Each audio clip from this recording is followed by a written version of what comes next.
Os que morrem no Senhor. É o título para a nossa mensagem. Apocalipse 14, no versículo 13, assim nos diz a palavra do nosso Deus.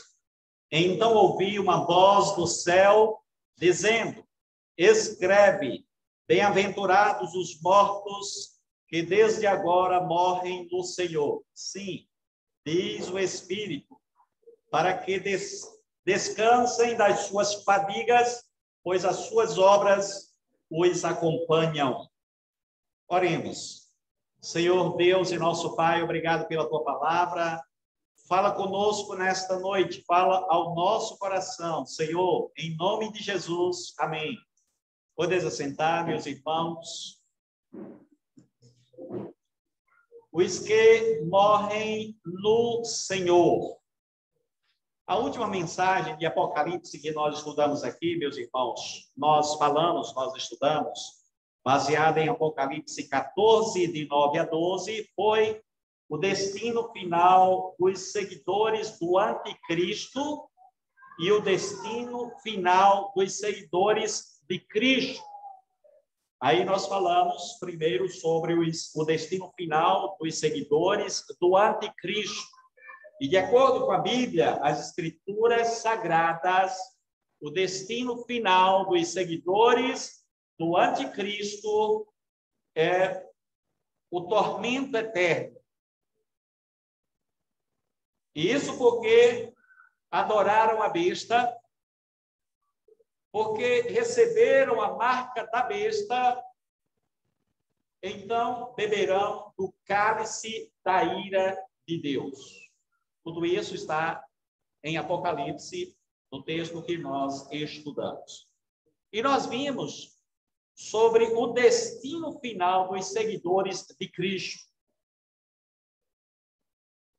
Reinarão com Cristo durante 1000 anos. A ideia é a seguinte: quando um crente morre, vai para o céu e reina com Cristo no céu durante esse período até a volta gloriosa dele. A igreja militante está aqui na terra, somos nós. A igreja triunfante está no céu. Portanto, nós temos aí um período de 1000 anos. É claro que 1000 anos é um número figurado, que compreende desde a ascensão de Jesus para o céu até a sua volta gloriosa para buscar a sua igreja. Então, isso significa 1000 anos. A gente não sabe exatamente quantos anos serão, mas isso está na mente de Deus. Nem um dia mais, nem um dia menos. O período que compreende da ascensão de Jesus até a sua volta gloriosa é simbolizada na Bíblia por 1000 anos. E os crentes que morreram com Cristo já estão reinando com ele lá. Nós, os crentes que estamos aqui na terra, estamos reinando com Cristo aqui na terra. Ou você não reina com ele? Cada crente reina com Cristo aqui na terra, mesmo enfrentando lutas, dissabores, tribulações, provações. E aí a sequência desta ideia. Quando um crente morre, a Bíblia chama de bem-aventurado. Por isso que o texto nos fala, bem-aventurados aqueles que morrem no Senhor. E é justamente sobre isso que nós vamos falar nesta noite. Tem gente que se pela de medo quando se fala de morte. Eu não entendo por que um crente tem que ter medo da morte. Um crente não deveria ter medo da morte. Porque a morte para o crente é bem-vinda. É claro que a gente não deseja a morte. Ninguém em sã consciência diz assim, eu quero morrer. Porém, quando a morte vem para o crente, acredite, é uma vitória, não é uma derrota. Porque aquele crente, imediatamente, ele vai para a glória, vai para o céu. Está na Bíblia. A não ser que aquela pessoa não seja crente. A não ser que aquela pessoa seja apenas alguém que está no meio dos crentes, mas que nunca foi crente na vida. Porque os verdadeiros crentes vão diretamente para a glória. E é por isso que a voz, a gente não sabe de quem foi a voz, mas a voz diz que este crente, esta pessoa é bem-aventurado. Na verdade, irmãos, o contexto foi o seguinte. Quando esta carta, quando Apocalipse, melhor dizendo, foi escrita, estava havendo uma grande perseguição. A perseguição por parte do Império Romano. E Nero mandava prender e matar crentes. E nesse contexto, Deus levanta um homem chamado João. João, que estava exilado numa ilha, a ilha chamada Patmos, recebe a visita augusta, gloriosa, benfazeja do Senhor Jesus Cristo. E o Senhor Jesus Cristo revela para João o Apocalipse.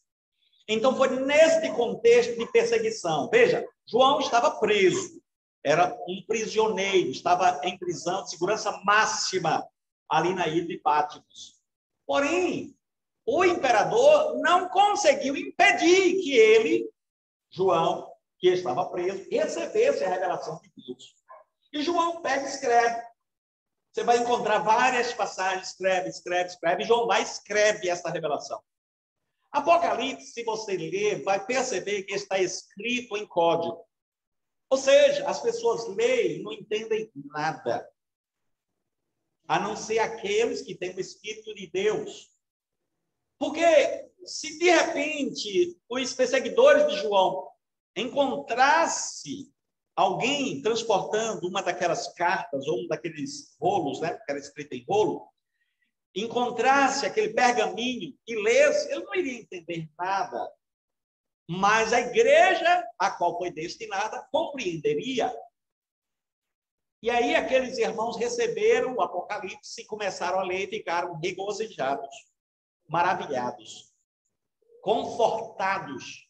Agora que nós estamos entendendo essa perseguição. O Senhor permitiu essa perseguição, mas essa perseguição não é para nos destruir, não. Essa perseguição é para a gente ir para o céu mesmo. Então, seja bem-vinda à morte. Então, quando a morte vier, a gente vai para o céu. A gente não vai negar Jesus, não. A gente vai continuar firme. A gente vai continuar professando o Evangelho, pregando o Evangelho, mesmo em meio às perseguições, mesmo em meio às feras, mesmo em meio aos homens malignos. Nós não vamos recuar, nós vamos continuar. O mal está contra nós, mas nós vamos juntos. E aí eles iam, pregavam, eram presos, eram mortos, gente se convertia e a coisa foi crescendo, crescendo. Nero pensou que ia destruir os cristãos. A coisa foi tão feia que ele mandou tocar fogo em Roma e colocou a culpa dos cristãos para ele ter um álibi e quando ele manda para ele queimar os cristãos. Ele diz assim: quem colocou fogo em Roma foram os cristãos, porque ele queria matar os cristãos. E quanto mais ele matava os cristãos, mais cristãos apareciam. E este evangelho, esse cristianismo, apesar da perseguição, ele foi crescendo, foi crescendo, foi crescendo, a tal ponto que quando chegou no auge da perseguição, existia muito crente, um imperador, mais na frente, lá pelos idos do quarto século, institui o cristianismo como a religião oficial do império. Um tal de Constantino. Então, não teve mais como recuar, não teve como destruir o cristianismo. O diabo, ele quis destruir de fora para dentro. Só que depois que o cristianismo eles não conseguiram destruir o cristianismo, ele começou a tentar destruir o cristianismo de dentro para fora, colocando heresias e por aí vai. Mas Deus, o Deus que é Deus, levanta homens, mestres, pastores, pregadores, para, inclusive, consertar, tirar as heresias e consertar a sua igreja. Mas vamos voltar ao texto, vamos ver o que é que nós podemos aprender em poucas palavras, porque o nosso tempo é curto. O que é que nós podemos aprender sobre o que os que morrem no Senhor? Em primeiro lugar, os que morrem no Senhor são bem-aventurados. Leiamos então lá no versículo 13, no início, só na primeira parte. Então, ouvi uma voz do céu dizendo: escreve, bem-aventurados os mortos que desde agora morrem no Senhor. Os crentes que morrem no Senhor são felizes, são mais do que vencedores, são vitoriosos. Essa mensagem era consoladora, irmãos, para aqueles dias de tensão e perseguição.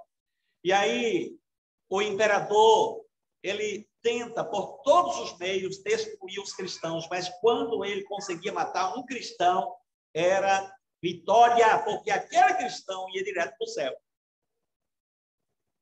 Se nós, irmãos, não olharmos o cristianismo por esta perspectiva, nós vamos ficar frustrados. Porque a gente vai olhar assim, vai ficar muito triste. Poxa vida, irmão, fulano de tal, tão crente, tão assim abençoado, e morreu. Eu não acredito numa coisa dessa. Mas, meu querido, ele morreu e foi para o céu. Você esqueceu disso? Morte para o cristão é vitória. A morte para o cristão é uma bênção. Nós não devemos temer a morte. Devemos dar glória a Deus. Então, a morte física era uma vitória, a vitória para aqueles crentes perseguidos daqueles dias. Era realmente uma vitória. Para o crente, como disse o apóstolo Paulo, morrer é lucro. Olha como ele diz lá em Filipenses 1:21. Porquanto para mim o viver é Cristo e o morrer é lucro. Então, Paulo, imagine, sabe onde foi que Paulo estava quando ele escreveu essas palavras? A carta aos Filipenses? Estava preso. Estava na antessala do martírio. Pouco tempo depois ele foi martirizado. E provavelmente decapitado. A história diz que ele foi decapitado, não está na Bíblia a morte dele, a execução, mas ele morreu por decapitação. E ele pega e diz: olha, morrer para mim é lucro. Por quê? Porque quando eu morrer, eu vou direto para o céu. Vou ver o meu Senhor. Vou para a presença do Pai. Eu vou reinar com o Senhor. Bem-aventurados os mortos que desde agora morrem no Senhor. Trazia um grande consolo para aqueles crentes, para aqueles irmãos do primeiro século. É verdade que ninguém quer morrer. Em sã consciência, nós não desejamos. Isso porque naturalmente a gente busca a vida, a gente se esquiva da morte, mas nós temos que ter esta consciência que vamos partir, queremos nós ou não. E no dia que partirmos, será uma grande vitória. Portanto, não fique com medo da morte, não. Em Romanos 6:8, diz assim a palavra: ora, se já morremos com Cristo, cremos que também com ele viveremos. Romanos 14:8, porque se vivemos, para o Senhor vivemos. Se morremos, para o Senhor morremos. Quer pois vivamos ou morramos, somos do Senhor. Você está vivo? Você é do Senhor. Se você morrer, você vai para o Senhor.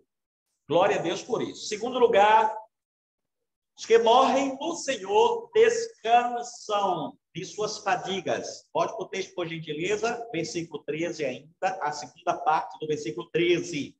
Sim, diz o Espírito, para que descansem das suas fadigas. O mundo, irmãos, é cheio de cargos e abrolhos, aflições, tribulações, tudo isso por causa do pecado. E se não bastassem as aflições, as tribulações pelas quais nós passamos, como resultado do nosso pecado, ainda se levantam perseguidores. Graças a Deus, aqui no Brasil, nós não temos perseguição física. Nós vivemos num país livre. Podemos cultuar livremente. Isso é um privilégio, viu? Aproveite. Como diz aqui o irmão, aproveite para pregar o evangelho. Porque um dia vai ser proibido. Um dia você não vai nem conseguir ser crente. Ou pelo menos você não vai poder andar com uma Bíblia, você não vai poder se dirigir a uma igreja. Por enquanto temos liberdade. Mas, veja só, É necessário que nós entendamos que no dia que nós morrermos, nós descansaremos das nossas fadigas, do nosso cansaço, das perseguições, das tribulações. O próprio Senhor Jesus Cristo havia dito o seguinte: estas coisas vos tenho dito para que tenhais paz em mim. No mundo passareis por aflições, mas tende bom ânimo, eu venci o mundo. Ser crente tem seu preço. Ser crente tem suas implicações. Você vai para o céu de graça, mas o custo é muito alto. Veja a contradição. Não é de graça, por que o custo é muito alto? É porque tem aflições. É porque ser crente exige renúncia. Ser crente exige que você renuncie à própria vida. Ser crente exige que você viva uma vida abnegada, uma vida cheia do Espírito Santo, uma vida consagrada, uma vida voltada para o reino de Deus. Você tem a obrigação de abandonar o mundo, o pecado, se santificar, se consagrar. É por isso que o preço é muito alto. Ou você pensa que, eu estava pensando que simplesmente ir para o céu, eu sou crente, vou para o céu. Claro, eu sou crente, vou para o céu. Mas o Senhor Jesus exige de cada um de nós compromisso com Ele, renúncia, vida santa, vida consagrada, vida cheia do Espírito Santo. E todo mundo sabe exatamente o que significam essas palavras. Vida de comunhão com Deus. Esta é a implicação de ser crente. O custo. Lá em Mateus, capítulo 5, 10, diz assim: bem-aventurados os perseguidos por causa da justiça, porque deles é o reino dos céus. Bem-aventurados sois quando, por minha causa, vos injuriarem, vos perseguirem, mentirem, disserem todo mal contra vós. Regozijai-vos e exultai, porque é grande o vosso galardão nos céus. Pois assim perseguiram aos profetas que viveram antes de vós. Portanto, o Senhor Jesus Cristo aqui já havia profetizado, advertido, o Senhor não enganou ninguém. Tem nenhum texto de Jesus, o Senhor Jesus dizendo assim: olha, vida cristã é sombra e água fresca. Vida, ser crente não vai ter mais problema. Quem vai pedir isso? Nós aqui não temos mesmo a perseguição física, mas vamos orar pelos nossos irmãos que estão sendo perseguidos mundo afora. Precisamos orar para que Deus dê a eles perseverança, firmeza, confiança e continuar firmes no Senhor. Nós já estamos quase no céu. Não temos a perseguição física aqui. Mas se vier a perseguição física, por favor, aguenta duro, aguenta firme. Não apostata, não. Não vira as costas para Jesus, não. Não seja covarde, não. Seja firme no Senhor. Seja crente, comprometido com o Senhor, porque o Senhor falou, Ele profetizou tudo isso que acontece com os nossos irmãos desses países onde o evangelho não é pregado e que, portanto, se isso acontecer no nosso país, nós temos que estar preparados. Porém, nós descansamos no Senhor. Vamos descansar das nossas fadigas. Sim, diz o Espírito, para que descansem das suas fadigas. Terceiro e último lugar, meus irmãos. Os que morrem no Senhor, as suas obras os acompanham. No finalzinho do versículo diz assim: pois as suas obras os acompanham. Quando partirmos, as nossas obras, quando partirmos, as nossas obras nos acompanharão. Seremos recompensados. Agora, a pergunta é: quais são as nossas obras? A salvação é pelas obras? Nós vamos entrar para o céu, no céu por causa das nossas boas obras? Não, não é nada disso. Certa vez, os judeus perguntaram a Jesus quais seriam as obras que eles deveriam fazer, o que Deus exigia deles. Está lá em João 6:28. Dirigiram-se, pois, a Jesus, perguntando: que faremos para realizar as obras de Deus? Respondeu-lhes Jesus: a obra de Deus é esta, que creiais naquele que por ele foi enviado. Ou seja, creiam em mim. É isso que Deus quer que vocês façam. Vocês querem fazer uma obra que agrada a Deus? Creiam no Filho de Deus. Vocês querem realmente ser salvos pelas obras? A obra de vocês é apenas crer no Filho de Deus.